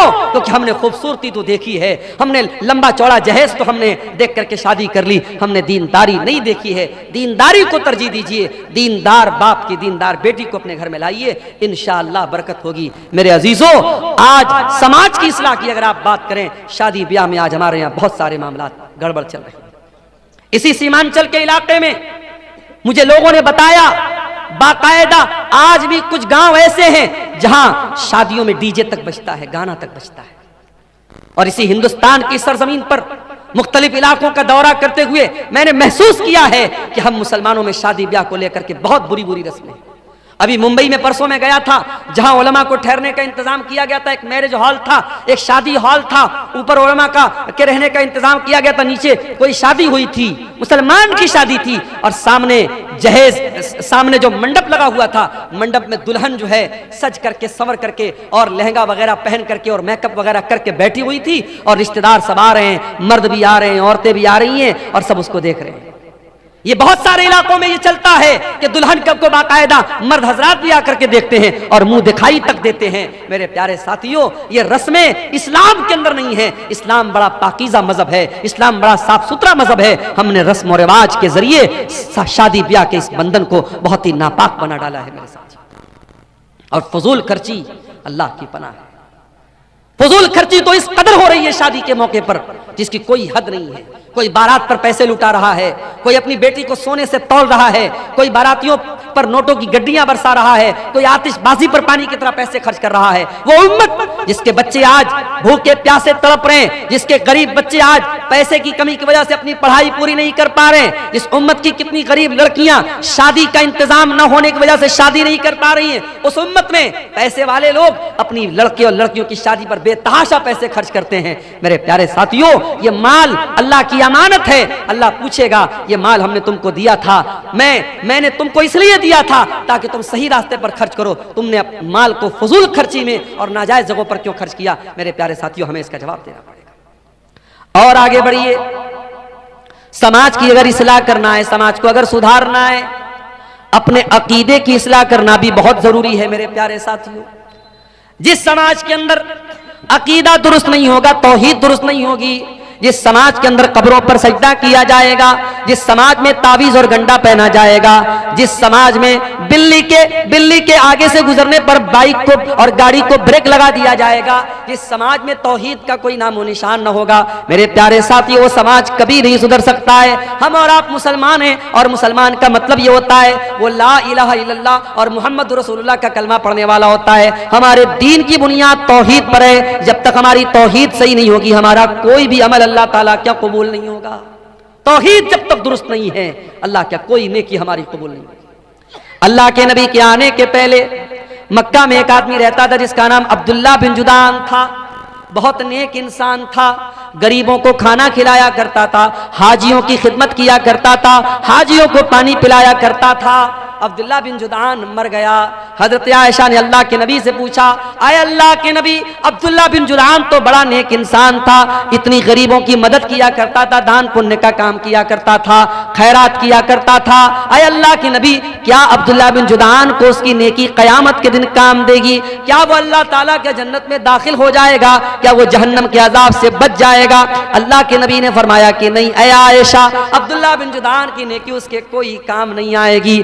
आयशा, अब्दुल्ला बिन जुदान ने कभी ये नहीं कहा था रब्बी ग़फ़िरली ख़तीअती यौमद्दीन, ऐ मेरे परवरदिगार तू मुझे कयामत के दिन अपने अज़ाब से बचा लेना। न वो कयामत के दिन को मानता था, न अल्लाह ताला की तौहीद को मानता था। मेरे प्यारे साथियों, जब तक तौहीद हमारे अंदर नहीं होगी, जब तक ईमान हमारा ठीक नहीं होगा, तब तक अल्लाह ताला की हमारी कोई भी नेकी कबूल नहीं होगी। अभी मोबाइल पर फेसबुक ऐसे ही खोला मैंने, एक मौलवी चिल्ला चिल्ला के तकरीर कर रहा था कि खाने काबा गौसे आजम के घर का तवाफ लगाता है। गौसे आजम किसको बोलते हैं? हजरत शेख अब्दुल कादिर जिलानी रहमतुल्लाह अलैह को गौसे आजम बोलते। गौस माने मददगार, आजम माने सबसे बड़ा, गौसे आजम माने सबसे बड़ा मददगार। यानी आज मुसलमान अल्लाह को नहीं किसी वली को और किसी नेक बंदे को कह रहा है कि वो गौसे आजम है। और मुसलमान का ये अकीदा है कि अल्लाह का घर खाने काबा, जिसका सारी दुनिया के मुसलमान जाकर के तवाफ करते हैं, खाने काबा शेख अब्दुल कादिर जिलानी के घर का तवाफ करता है। मेरे प्यारे साथियों, ये अकीदा मुसलमान रख रहा है और मुसलमान का मौलवी बयान कर रहा है। और यही वो अकीदा था जिसके बारे में मौलाना अल्ताफ हुसैन हाली ने कहा था कि करे गैर गरबुत की पूजा तो काफिर, कवाकिब में माने करिश्मा तो काफिर, झुके आग पर बैर सजदा तो काफिर, जो ठहराए बेटा खुदा का तो काफिर, मगर मोमिनों पर कुशादा है राहें, परस्तिश करें शौक से जिसकी चाहे, नबी को जो चाहे खुदा कर दिखाए, इमामों का रुतबा नबी से बढ़ाए, मज़ारों पे जा जा के नजरें चढ़ाए, शहीदों से जा जा के मांगे दुआएं, न तौहीद में कुछ कमी इससे आए, न इस्लाम बिगड़े न ईमान जाए। आज कहीं मुसलमान मुहर्रम पर ताजिया निकाल रहा है, आज कहीं मुसलमान 12 रबीउल अव्वल को डीजे बजा बजा के जुलूस निकाल रहा है, कहीं पेड़ के ऊपर जाकर के धागा बांध करके अपनी बिगड़ी बना रहा है, कहीं हाजी अली की दरगाह पे जाके अपना सर झुका रहा है, कहीं अजमेर में जाके चादर चढ़ा रहा है। ओ मेरे प्यारे भाइयों, अपने अकीदे की, अपनी तौहीद की हिफाजत करना। इस पेशानी को अल्लाह ताला ने सिर्फ अपने आगे झुकने के लिए बनाया है। इस पेशानी को सिर्फ अल्लाह के दर पे झुकाना, मदद मांगना तो अल्लाह से मदद मांगना, बिगड़ी बनाने वाला समझना तो अल्लाह को समझना। मेरे प्यारे साथियों, आज किसी गांव देहात में चले जाओ, नेपाल बॉर्डर पर चले जाओ, मोबाइल आपके पास मौजूद है लेकिन नेटवर्क काम नहीं करता है। मैं अभी नेपाल के इलाके में, बिल्कुल बॉर्डर के करीब के इलाके में गया, जियो का नेटवर्क मेरे मोबाइल पर नहीं आ रहा था। साथियों ने बताया कि मौलाना एयरटेल का नेटवर्क होगा तो शायद यहां काम करेगा, कहीं कहीं वो भी नेटवर्क काम नहीं करता है। दुनिया के बाज इलाके ऐसे हैं वहां आपके नेटवर्क काम नहीं करेंगे, वहां सारे नेटवर्क जाम हो जाएंगे, वहां हुकूमतों ने जैमर लगा दिया है। मेरे प्यारे साथियों, दुनिया के बहुत सारे ऐसे मकामात हैं जहां आपके मोबाइल का नेटवर्क काम नहीं करेगा, मगर मेरे अल्लाह का नेटवर्क तो हर जगह काम करता है। अल्लाह कुरान में कहता है, अम्मन युजीबुल मुज़्तर्र इज़ा दआहु व यक्शिफुस्सू। ऐ मेरे बंदो, मेरे आगे तुम हाथ फैलाओ, मुझसे मांगो, मेरे सामने अपने हाथों को फैलाओ, मैं जरूर तुम्हारी दुआओं को सुनूंगा। अल्लाह के सिवा कौन है जो मुसीबत में फंसे हुए लोगों की मदद करता है? कौन है जो उनको मुसीबतों से निकालता है? हजरत यूनुस अलैहिस्सलाम को देखो, वो मछली के पेट में पहुंचे जहां दुनिया का कोई नेटवर्क नहीं पहुंच सकता, मछली के पेट में पहुंचे जहां तीन अंधेरे हैं, समंदर के पानी का भी अंधेरा है, मछली के पेट का भी अंधेरा है और रात का भी अंधेरा है। तीन अंधेरों में हजरत यूनुस ने अल्लाह को पुकारा, फनादा फिज़्ज़ुलुमाति अल्ला इलाहा इल्ला अंता सुब्हानका इन्नी कुन्तु मिनज़्ज़ालिमीन। हजरत यूनुस अलैहिस्सलाम ने मछली के पेट में अल्लाह को पुकारा, कहा अल्लाह तेरे सिवा मेरा कोई माबूद नहीं है, कोई मुश्किल कुशा नहीं है। अय अल्लाह, इस मछली के पेट में अगर मेरी फरियाद को सुन सकता है तो तू सुन सकता है। फनादा फिज़्ज़ुलुमात, उन्होंने तीन अंधेरों में पुकारा, ला इलाहा इल्ला अंता, अय अल्लाह तेरे सिवा मेरा कोई माबूद नहीं है, सुब्हानका तू पाक है, इन्नी कुन्तु मिनज़्ज़ालिमीन, अय अल्लाह मैं जालिम हूँ।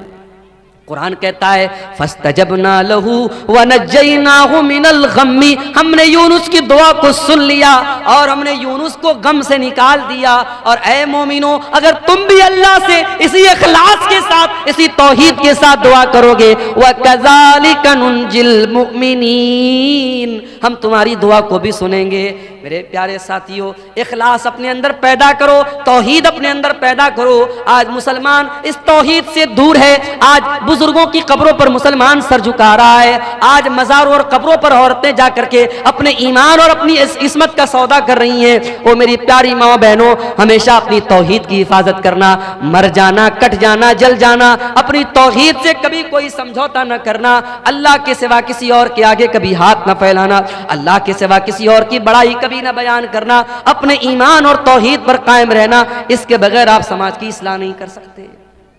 और आगे बढ़िए, समाज की इस्लाह करना है हमें, और आपको एक काम और भी करना पड़ेगा।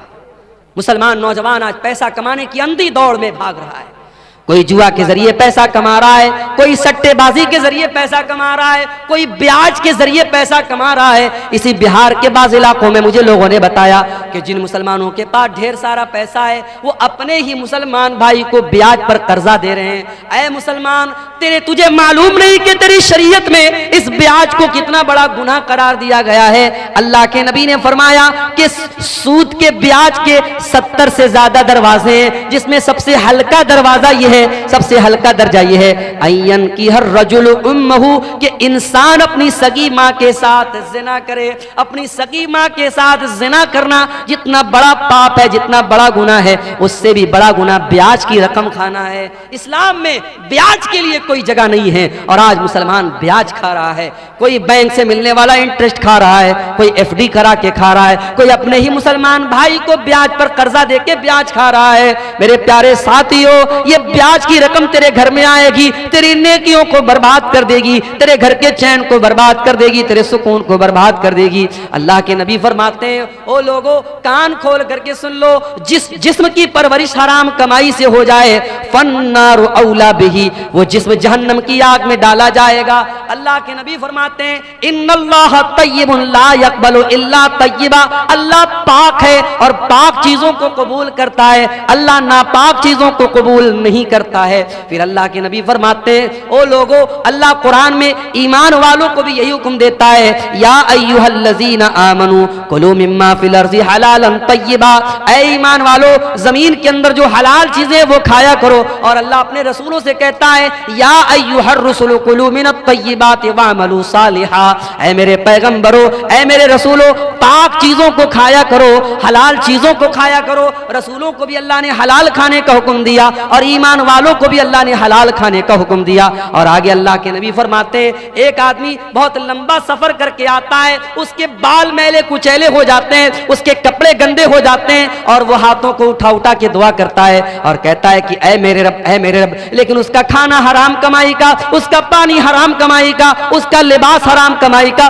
उसकी परवरिश हराम कमाई की। फअन्ना युस्तजाबु लिज़ालिक, अल्लाह के नबी फरमाते हैं उस इंसान की दुआ कहां से कबूल होगी। ओ मेरे प्यारे साथियों, आज हर जलसे में दुआ हो रही है, हर प्रोग्राम में दुआ हो रही है, फिर भी जालिम के जुल्म नहीं रुक रहा है, फिर भी हमारी जानो माल पर हमले हो रहे हैं, हमारी मस्जिदों पर हमले हो रहे हैं। कहीं ऐसा तो नहीं कि हमारी हराम खोरी की वजह से हमारी दुआएं कबूल नहीं हो रही हैं। ओ लोगों, अपनी कमाइयों को हलाल कर लो, जब तक कमाई हलाल ना होगी तब तक अल्लाह ताला दुआओं को कबूल नहीं करेगा।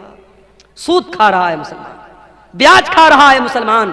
हमारे कितने नौजवान हैं जो ऑनलाइन जुआ खेल रहे हैं, सट्टेबाजी कर रहे हैं, कोई क्रिकेट के मैच पर सट्टा लगा रहा है, कोई एविएटर गेम में पैसे लगा रहा है, कोई शेयर मार्केट में जो हराम शक्लें हैं उनमें पैसा लगा के पैसा कमाना चाहता है। वो लोगों, हलाल तरीके से करोड़ों कमा लो, हराम तरीके से 10 रुपया भी न कमाना। हराम कमाई आपकी नेकियों को बर्बाद कर देगी। और आगे बढ़िए, समाज की इस्लाह अगर करनी है, अपनी औरतों की भी इस्लाह करना बहुत जरूरी है। ओ मेरी प्यारी माओ बहनों, जिस इस्लाम के अंदर आपको ये हुक्म दिया गया, वह करना फी बुयूतिकुन्ना, ऐ औरतों तुम अपने घर में इज्जत के साथ रहा करो, वला तबर्रजना तबर्रुजल जाहिलियतिल ऊला, और जब तुम घर से निकला करो तो बन संवर करके न निकला करो। ओ मेरी प्यारी माओ बहनों, आप नमाज पढ़ने के लिए घर से निकलें, आप जुमा की नमाज पढ़ने के लिए घर से निकलें, आप तरावी की नमाज पढ़ने के लिए घर से निकलें। अल्लाह के नबी फरमाते हैं, अगर कोई औरत घर से नमाज पढ़ने के लिए निकली है और ऐसी खुशबू लगा करके निकली है कि वो खुशबू गैर मर्दों तक पहुंच रही है, अल्लाह के नबी फरमाते हैं कि जब तक वो औरत वापस जा करके वो वाला गुस्ल न करे जो नापाकी की हालत में किया जाता है, जो जनाबत की हालत में किया जाता है, यानी मुकम्मल गुस्ल न कर ले, तब तक उस औरत की नमाज अल्लाह ताला कबूल नहीं करेगा। मेरी प्यारी माँ बहनों, जो इस्लाम आपको नमाज पढ़ने के लिए खुशबू लगा कर आने की इजाजत नहीं देता, वो किसी मेले ठेले में जाने के लिए, किसी बाजार में जाने के लिए, किसी जगह घूमने फिरने के लिए अपने आप को सजा संवार करके, और आज जब से कोरोना का दौर आया, हमने इसी कटिहार और सीमांचल और अररिया के इलाके में देखा कि पहले जो लड़कियां पूरा नकाब लगाया करती थी, जो पहले लड़कियां पूरा हिजाब लगाया करती थी, अब हिजाब को तो छोड़ दिया गया। अब बहुत करती हैं तो क्या करती हैं, कपड़ा तो वही नॉर्मल पहने हुए हैं, वही नॉर्मल कपड़ा पहने हुए हैं, बस चेहरे के ऊपर एक मास्क लगा लिया और मास्क को समझ लिया कि ये पर्दे का अल्टरनेट हो गया। मेरी प्यारी माँ बहनों, ये मास्क लगा करके आपने अपने पर्दे का जनाजा तो खुद निकाल दिया है। ओ मेरी प्यारी बहनों, अपनी खूबसूरती को दुनिया के सामने नुमाया न करो। तुम्हें अल्लाह ताला ने पर्दे में रहने का हुक्म दिया है। अल्लाह कहता है, ऐ नबी अपनी बेटियों से कह दो, ऐ नबी अपनी बीवियों से कह दो, ऐ नबी तमाम मुसलमान औरतों से कह दो कि जब वो अपने घर से निकला करे, युदनीना अलैहिन्ना मिन जलाबीबिहिन्ना, वो अपने ऊपर चादर डाल लिया करें, वो अपने ऊपर पल्लू डाल लिया करें, वो अपने ऊपर नकाब डाल लिया करें। ज़ालिका अदना अन युरफ़ना फला युज़ैन, ये ज्यादा बेहतर है कि उससे उनको पहचान लिया जाएगा। अच्छा, आज क्या होता है, मदरसे में पढ़ने वाली लड़की है तो वो नकाब में रहेगी, स्कूल में पढ़ने वाली लड़की है तो वो क्या करेगी, मास्क लगा के घूमेगी या मास्क भी नहीं लगाएगी। यानी लड़की का कपड़ा बता रही है, मदरसे वाली लड़की है ये स्कूल वाली लड़की है। मेरी प्यारी माँ और बहनों, आपकी बेटी कॉलेज में पढ़े, इस्लाम को कोई आपत्ति नहीं है। आपकी लड़की स्कूल में पढ़े, इस्लाम को कोई एतराज नहीं है। आपकी लड़की डॉक्टर बने, अल्लाह और उसके रसूल ने मना न किया है। मगर मेरी प्यारी बहनों, आप कहीं भी जाओ अपनी पहचान को न मिटाना। और मैं ऐसी भी अपनी बहनों को जानता हूं, कॉलेज वो जा रही हैं, सर से पैर तक नकाब में जा रही हैं, अपनी क्लास में अपने टीचर के सामने भी वो नकाब में रहती हैं। मैं ऐसी मुसलमान लड़कियों को भी जानता हूं, उनके कॉलेज में जब डिग्री दी गई, जब गोल्ड मेडल दिया गया और गोल्ड मेडल देने के टाइम उनसे कहा गया कि जब तक आप अपने चेहरे का नकाब नहीं उतारेंगी हम आपको गोल्ड मेडल नहीं देंगे। उस मुसलमान लड़की ने गोल्ड मेडल लेने से इनकार कर दिया, उस लड़की ने डिग्री लेने से इनकार कर दिया, मगर अपने चेहरे को दुनिया के सामने नकाब को खोलना गवारा न किया। ओ मेरी प्यारी बहनों, ऐसी दीनदार बहनों की आज जरूरत है। एक बात बोलूं, सोशल मीडिया पर नकाब का बहुत मजाक उड़ाया जाता है, कभी जाके देखिएगा। नकाब के बारे में बड़े गंदे गंदे कमेंट्स होते हैं सोशल मीडिया पर। जो इस्लाम के दुश्मन हैं वो नकाब का बहुत मजाक उड़ाते हैं। इसलिए मेरी प्यारी बहनों, आपसे एक अनुरोध करना चाहता हूं, एक रिक्वेस्ट करना चाहता हूं, जब नकाब पहन करके कटिहार जाओ, अररिया जाओ, किशनगंज जाओ, बहादुरगंज जाओ, किसी एयरपोर्ट पर जाओ, स्टेशन पर जाओ, कहीं पर भी जाओ, ऐ मेरी बहनों, ये नकाब सिर्फ एक कपड़े का टुकड़ा नहीं है। याद रखना, ये नकाब इस्लाम की पहचान है, ये तुम्हारे कल्चर की पहचान है, तुम्हारे संस्कृति का एक हिस्सा है। ये नकाब बताता है कि तुम मुसलमान लड़की हो, तुम मुसलमान घर की लड़की हो। इस नकाब की लाज रखना, इस नकाब का सम्मान गिरने न देना। ऐ मेरी बहनों, नकाब में रह करके कोई ऐसा काम न करना जो तुम्हें शोभा न देता हो। ये नकाब बताता है तुम इज्जतदार घराने की हो, कोई ऐसा काम न करना। देखिए, जब हम ब्लैक कपड़ा पहनते हैं, ब्लैक कपड़े पर कहीं कोई दाग लग गया मालूम नहीं होता है, लेकिन जब व्हाइट कपड़ा पहनते हैं, व्हाइट पर हल्का सा धब्बा भी लगेगा, दूर से नजर आएगा, अब्दुल गफ्फार साहब आपके कुर्ते पर दाग लगा हुआ है। एक हल्का सा धब्बा भी व्हाइट कपड़े पर पहचान लिया जाता है। जो औरत नकाब नहीं पहनती है, जो पर्दा नहीं करती है, वो क्या पहन रही है, कहां जा रही है, दुनिया नोटिस नहीं करेगी। मगर जब नकाब वाली औरत घर से निकलेगी, वो क्या कर रही है, किससे मिल रही है, कहां जा रही है। मेरे प्यारे साथियों, आज बड़े बड़े शहरों में, दिल्ली और मुंबई में बाकायदा ऐसे पार्क हैं, ऐसी जगह हैं जहां लड़के लड़कियां आपस में मिलकर के गुलछर्रे उड़ाते हैं। और मुझे बताने वालों ने बताया कि उन जगहों पर कितनी बुर्का वाली लड़कियां हैं जो अपने बॉयफ्रेंड से जाकर के मिलती हैं, अपने आशिकों से जाकर के मिलती हैं, और नकाब में हैं, पर्दे में हैं, और उनका जो आशिक है उसके हाथ का कलावा बता रहा है, उसके हाथ की अंगूठी बता रही है वो लड़का मुसलमान नहीं है, वो लड़का गैर मुस्लिम है, वो लड़का मुशरिक है, वो लड़का काफिर है। और ये मुसलमान बुर्का पहन करके उस गैर मुस्लिम लड़के के साथ जाकर के जिना कर रही है, उसके साथ बदकारी कर रही है। मेरे प्यारे भाइयों, मैं कहता हूं उन लड़कियों के माँ बाप कहां मर गए, उनके गार्जियन कहां मर गए, या तो वो इतने अंधे हो चुके हैं उनको खबर भी नहीं कि हमारे घर की बेटी कहां जा रही है, या वो इतने भोले भाले बन चुके हैं कि अपनी बेटी को उन्होंने खुली छूट दे रखी है। मेरे प्यारे साथ साथियों, आपकी भी जिम्मेदारी है। अगर आप बेटी के बाप हैं, आप बेटी के गार्जियन हैं, ये बहुत बड़ी जिम्मेदारी आपके कंधे पर है। अल्लाह कयामत के दिन पूछेगा, इस कदर बुराई का दौर था, लड़के लड़कियां इतना जिना कर रहे थे और तेरे घर में जवान बेटियां थी, तूने अपने बेटियों की देख रेख क्यों न की, तूने अपनी बेटियों की सही तरबियत क्यों न की। ओ मेरे प्यारे भाइयों, बचपन से अपनी बच्चियों को इतनी अच्छी तरबियत दो, इतना नेक बनाओ, इतना दीनदार बनाओ कि कल जब तुम्हारी बेटियां जवान हो जाए और गलत कोई काम करने के लिए उनको उकसाए तो उनके दिल में ये ख्याल आए कि नहीं नहीं, मेरे बाप ने जो तरबियत की है वो तरबियत मुझे गलत कदम उठाने नहीं देगी। और याद रखिए, जब भी कोई लड़की बिगड़ती है, जब भी कोई लड़की गलत रास्ते पर जाती है, तजर्बे की बात आपको बता रहा हूं, एक्सपीरियंस की और अनुभव की बात आपको बता रहा हूं, लड़कियों के बिगड़ने में 3 लोगों का बहुत बड़ा हाथ होता है। लड़की अगर बिगड़ रही है, गलत रास्ते पे जा रही है, 3 लोगों का बहुत बड़ा हाथ है। कौन 3 लोग? जब हजरत मरियम को बच्चा हुआ, ईसा अलैहिस्सलाम पैदा हुए और मरियम अपने बच्चे को लेकर के कौम के पास पहुंची है, तो कौम के लोगों ने क्या कहा था? या उख्ता हारून मा कान अबूकी इम्रा सौइन व मा कानत उम्मुकी बगिया। ऐ हारून की बहन, मरियम के कोई भाई थे जिनका नाम हारून था, वो भी बहुत नेक इंसान थे। ऐ हारून की बहन, न तो तेरा बाप बुरा इंसान था, न तेरी माँ बदचलन थी।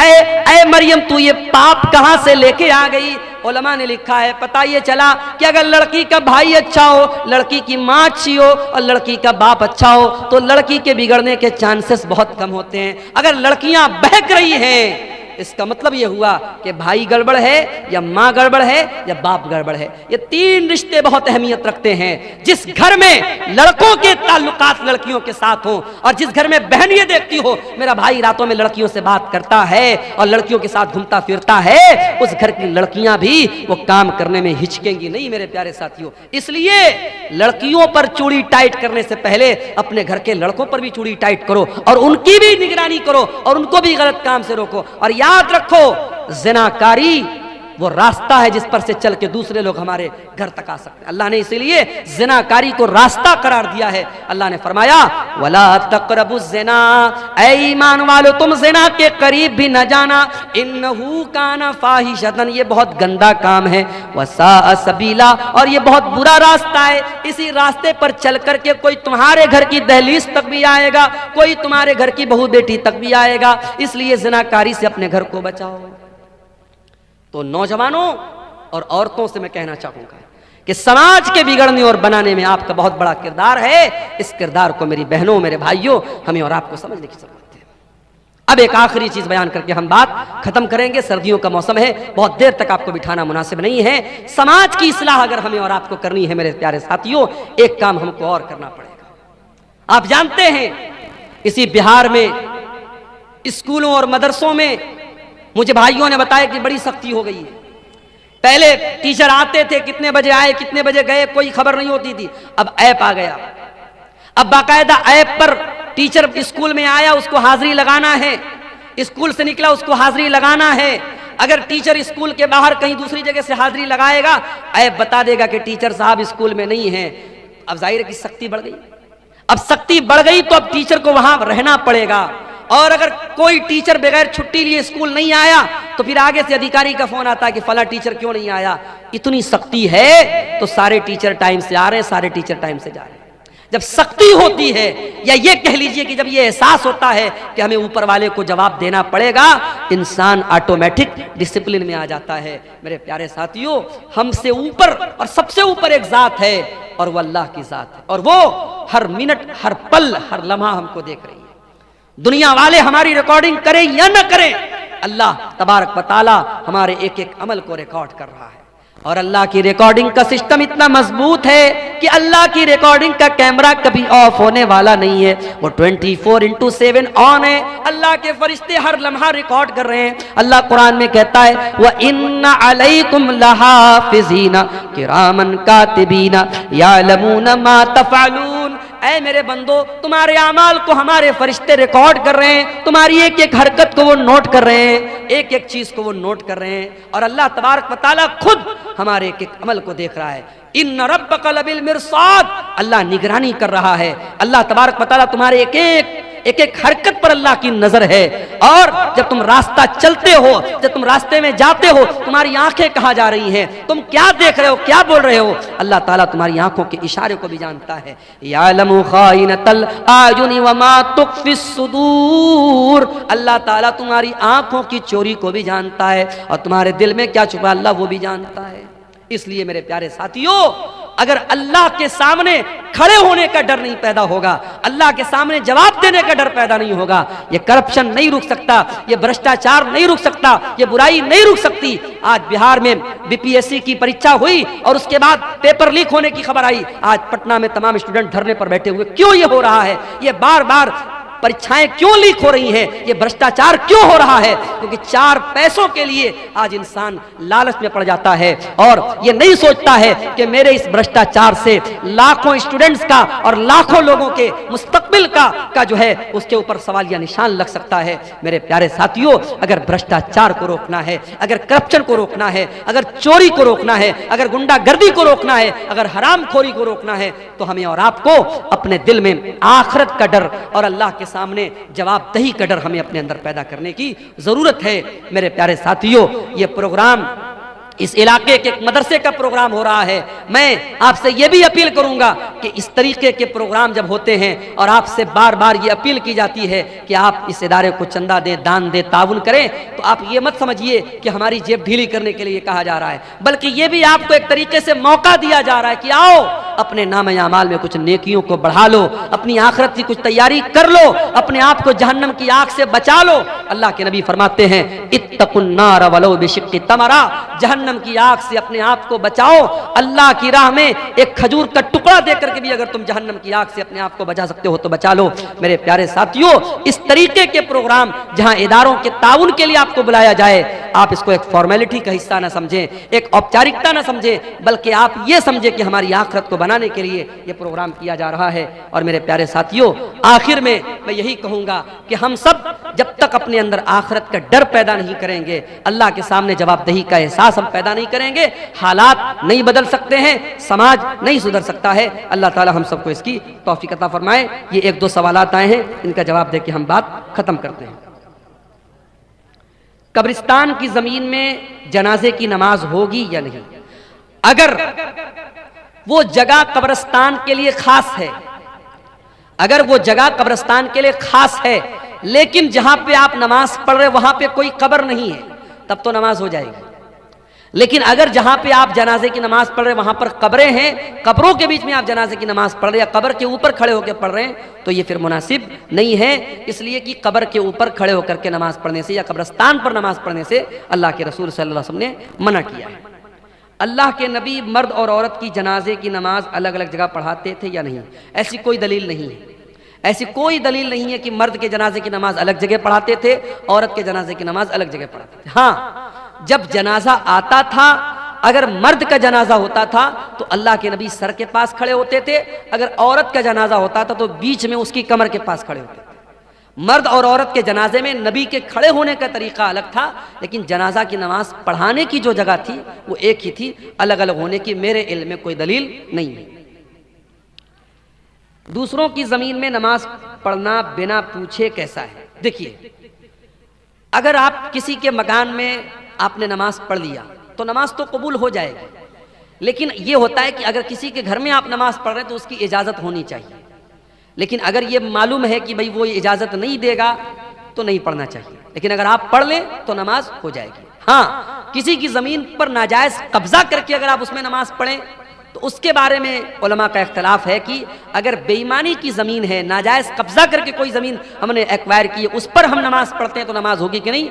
तो बहुत सारे उलमा का कहना है कि नमाज तो हो जाएगी मगर गुनाह हो, इंसान गुनहगार होगा क्योंकि वो ज़मीन नाजायज़ है। और बहुत सारे उलमा का कहना है कि नमाज नहीं होगी। तो वो एक इख्तलाफी मसला है, लेकिन बहरहाल किसी दूसरे की ज़मीन पर आप बगैर पूछे भी नमाज पढ़ सकते हैं, लेकिन पूछ के पढ़ा जाए तो ज़्यादा बेहतर है। किस्तों पर कुछ भी खरीदना कैसा है? बहुत अहम सवाल है। आज के ज़माने में किस्तों पर बहुत सारी चीज़ें खरीदी जा रही हैं।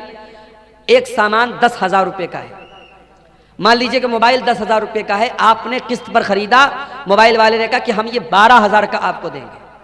अब 2,000 रुपया वो ज़्यादा ले रहा है और वो साफ बता रहा है कि आप कैश लेंगे तो हम 10,000 का देंगे और किस्तों में लेंगे, उधार लेंगे तो 12,000 का देंगे, तो ये जायज़ है, इसमें कोई हरज की बात नहीं है। लेकिन आज हमारे यहाँ जितने भी किस्तों पर सामान लिया और दिया जाता है, ये बैंक के थ्रू लिया जाता है, दुकानदार आपको नहीं देता है, वो बजाज फाइनेंस के जरिए, HDFC के जरिए या किसी बैंक के जरिए लोन पास करता है और वो बैंक से पूरा पैसा ले लेता है। बैंक आपको कर्जा दे रहा है, और जब बैंक आपको कर्जा दे रहा है तो बैंक से आपने सामान नहीं खरीदा है, बैंक से आपने कर्जा लिया है, और कर्जे में आप जब बैंक को प्रॉफिट दे रहे हैं तो बात याद रखिए कि कर्जे पर प्रॉफिट लेना भी हराम है और प्रॉफिट देना भी हराम है। इसको बहुत साफ तरीके से समझ लीजिए। सामान में उधार की और नगद की कीमत अलग हो सकती है, लेकिन आप किसी से कर्जा लेंगे तो उसमें अगर कम ज्यादा रहेगा तो वो गुनाह का काम है। और आज जितनी भी फाइनेंस की स्कीम है सब बैंक के थ्रू होती है, और वो दुकानदार बैंक से पूरा पैसा लेता है और बैंक आपको उधार दे रहा है, तो इसलिए ये शक्ल सही नहीं है, ये जायज नहीं है। दूसरी बात ये कि बास इंटरेस्ट कहते हैं 0% इंटरेस्ट, कहते हैं साहब जितने का सामान उतना ही पैसा आपको देना है, एक्स्ट्रा नहीं देना है, मगर उसमें कुछ ढके छुपे कुछ खर्चे रहते हैं। जैसे प्रोसेसिंग चार्ज रहता है, 10,000 का आप मोबाइल लेंगे, 1,000 रुपया प्रोसेसिंग चार्ज लगेगा। उसके बाद अगर आपने महीने की पहली तारीख को EMI पे नहीं की, एक दिन गुजर गया फौरन 100 रुपया पेनाल्टी लग जाएगी, 10 दिन गुजर गया 1,000 रुपया पेनाल्टी लग जाएगी। तो ये जो पेनाल्टी लग रही है ये भी सूद की एक शक्ल है, जायज़ नहीं है। इसलिए हमारे यहाँ जो फाइनेंस का जो सिस्टम है ये बहुत ही खतरनाक है शरीयत के एतबार से, और इसमें सूद की शक्ल मौजूद है। हमें और आपको इसको अवॉइड ही करना चाहिए, इससे परहेज ही करना चाहिए। ये बिल्कुल भी मुनासिब नहीं है, क्योंकि सूद का लेना भी हराम है और सूद का देना भी हराम है। औरत को नौकरी करना चाहिए या नहीं, सरकारी हो या गैर सरकारी?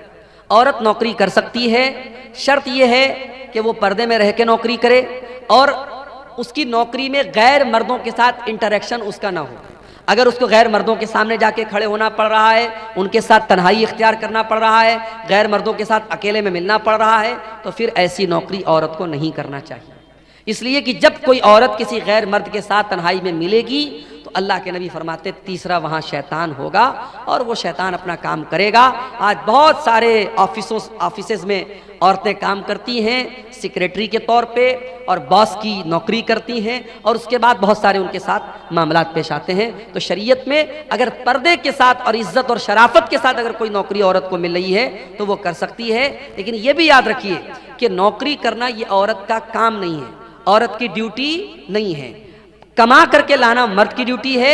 अगर मर्द की कमाई से घर चल रहा है, सुकून की रोजी आ रही है, तो उसी पर इक्तफा किया जाए, बिला वजह औरत से नौकरी न करा जाए। लेकिन अगर इज्जत के साथ और पर्दे के साथ औरत नौकरी करना चाहे तो कर सकती है, कोई हरज की बात नहीं है। ठेके पर जमीन लेना और सालाना कुछ क्या लिखा है कटौती करना, क्या मतलब है? ठेके पर जमीन लेने का क्या मतलब है?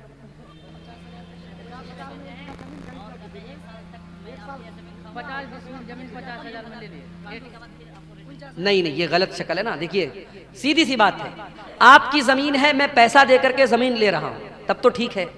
अब मैंने आपको पैसा दिया और आपने मुझे जमीन दिया, अब 1 साल तक मैं आपकी जमीन से फायदा उठाऊं और आप मेरे पैसे से फायदा उठाएं, तो ये शक्ल भी सूद की शक्ल है। इसका मतलब यह हुआ कि आपने मुझको जो जमीन दी और मैंने आपको 1 लाख रुपया दिया, तो 1 लाख मैंने उधार दिया आपको, और उधार का बेनिफिट क्या उठाया जा रहा है कि जमीन ली जा रही है। तो उधार पैसे पर किसी भी तरीके का बेनिफिट लेना सही नहीं है। आप जमीन का अगर लेन देन कर रहे हैं, एक होता है कि एडवांस दे दिया, 1 लाख रुपया हमने एडवांस दे दिया, 1 साल में हम पूरा पैसा अदा करेंगे, वो एक अलग शक्ल हो गई। लेकिन अगर किसी को जमीन हमने पैसा उससे जमीन ले ली और 1 साल तक हमने फायदा उठाया और उसके बाद पैसा वापस कर दिया और जमीन वाले ने जमीन वापस कर ली, तो फिर ये शक्ल सही नहीं है। बाकी मजीद उसकी जो शक्लें हैं वो आप अपने इलाकाई उलमा से समझ लो तो ज़्यादा बेहतर है। पति पत्नी आपस में मुलाकात के दौरान किसी प्रकार के, जो बहुत मशहूर चीज़ है हमारे यहाँ, मैं नाम नहीं पढ़ रहा हूँ उसका, सवालात का, क्योंकि बच्चे वगैरह भी बैठे हैं, मियाँ बीवी की मुलाकात के पहले हमल को रोकने के लिए जो तरीक़े इस्तेमाल होते हैं, 2-3 शक्लें हमारे यहाँ ज़्यादा राइज हैं। जैसे वो ख़वातीन गोली वगैरह लेती हैं या मर्द हजरात कुछ चीज़ों को इस्तेमाल करते हैं। तो सवाल पूछा गया कि उसको इस्तेमाल करना कैसा है।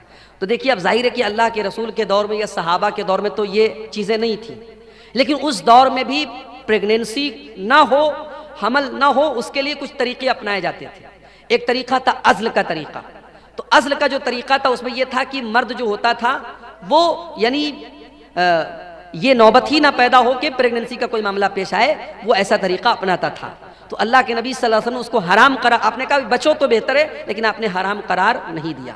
तो इसीलिए उलमा का ये कहना है कि अगर इस तरीके की एहतियाती तदाबीर अगर इस्तेमाल की जाए, और वो भी इस वजह से कि भी बच्चा छोटा है, अगला बच्चा अगर पैदा होगा तो इस बच्चे के दूध वगैरह पीने पर या इसकी परवरिश पर मसला आएगा, तो इस सोच के साथ अगर वो उन चीज़ों को इस्तेमाल करता है तो उसकी गुंजाइश बनती है। लेकिन हाँ, सिर्फ इस डर से कि पैदा हो जाएगा तो हम कहाँ से खिलाएंगे, या कोई ऐसा तरीका अपनाना कि परमानेंट हमल ना हो, या नसबंदी करा लेना, या इस तरीके का कोई ऑपरेशन करा लेना कि आइंदा औलाद ना हो बिना किसी मजबूरी के, तो ये ठीक नहीं है, ये मुनासिब नहीं है। या इसी तरीके से अगर हमल ठहर गया, हमल के ठहरने के बाद कोई दवा खिला करके हमल को ज़ाय करना, ये सारी शक्लें हराम हैं। इन सब से हमें परहेज़ करना चाहिए और बचना चाहिए।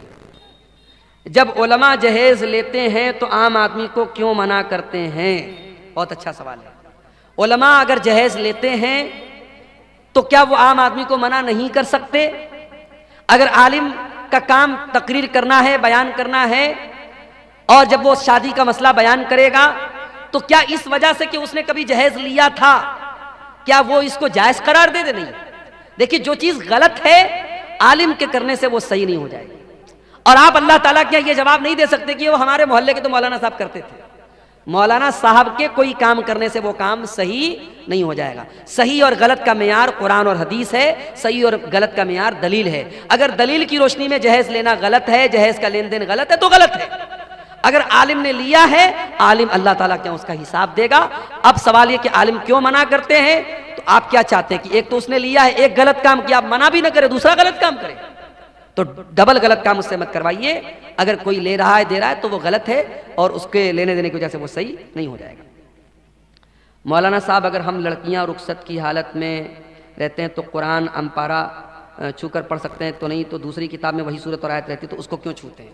देखिए, बहुत अच्छा सवाल है कि जब औरतें पीरियड में हो, तो अब एक सवाल यह है कि पीरियड की हालत में औरत कुरान को छू सकती है या नहीं। एक मसला ये कि कुरान को छू सकती है या नहीं, और एक मसला है कि कोई किताब है, कोई रिसाला है, कोई मैगजीन है, उसमें कुरान लिखा हुआ है, उसमें आयत लिखी हुई, उसको छू सकती है कि नहीं। तो देखिए, जो हुक्म कुरान का है वही हुक्म उस मैगजीन और रिसाले का नहीं हो सकता है। इसलिए कि आप देखिए कि अल्लाह के नबी सल्लल्लाहु अलैहि वसल्लम ने बादशाहों को लेटर लिखा और उसमें बिस्मिल्लाहिर्रहमानिर्रहीम भी लिखा, कुरान की आयत भी लिखी, और बादशाह लोग जाहिर काफिर थे, उनके हाथ में वो लेटर गया। इसका मतलब कि एक जरूरत के तहत वो लेटर उनको दिया गया। तो औरत अगर कुरान को छू रही है और किसी किताब को छू रही है, दोनों बराबर नहीं है, एक बात। दूसरी बात यह कि पीरियड की हालत में औरत अगर दस्ताने के जरिए या दुपट्टे के जरिए कुरान को छुए तो बेहतर है, डायरेक्ट ना छुए। लेकिन अगर मोबाइल वगैरह में कुरान पढ़ना चाहे तो पढ़ सकती है, या बगैर छुए पढ़ना चाहे तो पढ़ सकती है। कोई औरत कुरान की हाफिजा है, अगर पीरियड में वो कुरान पढ़ रही, कोई हर्ज की बात नहीं, पढ़ना मना नहीं है। छूने के बारे में बाज़ हदीसें ऐसी हैं कि छूना सही नहीं है, तो छूने के लिए वो दुपट्टा या दस्ताना वगैरह इस्तेमाल करे। और तो रिसाला और जो मैगजीन वगैरह है उसको पढ़ सकती है, उसमें कोई हर्ज की बात नहीं, उसका हुक्म वो नहीं है जो कुरान का हुक्म है। मौलाना साहब, क्या हम लोग गोबर से घर पोंछ सकते हैं? देखिए, गोबर एक गंदगी की चीज़ है, गोबर एक गंदगी की चीज़ है, और इसीलिए हदीस में गोबर से इस्तिंजा करने से मना किया गया है। गोबर के बारे में कुछ हदीसों में यह भी आया है कि वो जिन्नात की खुराक है, तो इसलिए उसको घर वगैरह में उसको पोंछने वगैरह में इस्तेमाल करना मुनासिब तो नहीं मालूम होता है, लेकिन हम इसको हराम और नाजायज़ तो नहीं कह सकते। इसके बारे में भी आप अपने इलाकाई उलमा से जो इन हालात को ज़्यादा बेहतर समझते हैं उनसे आप रब्ता करें तो ज़्यादा बेहतर।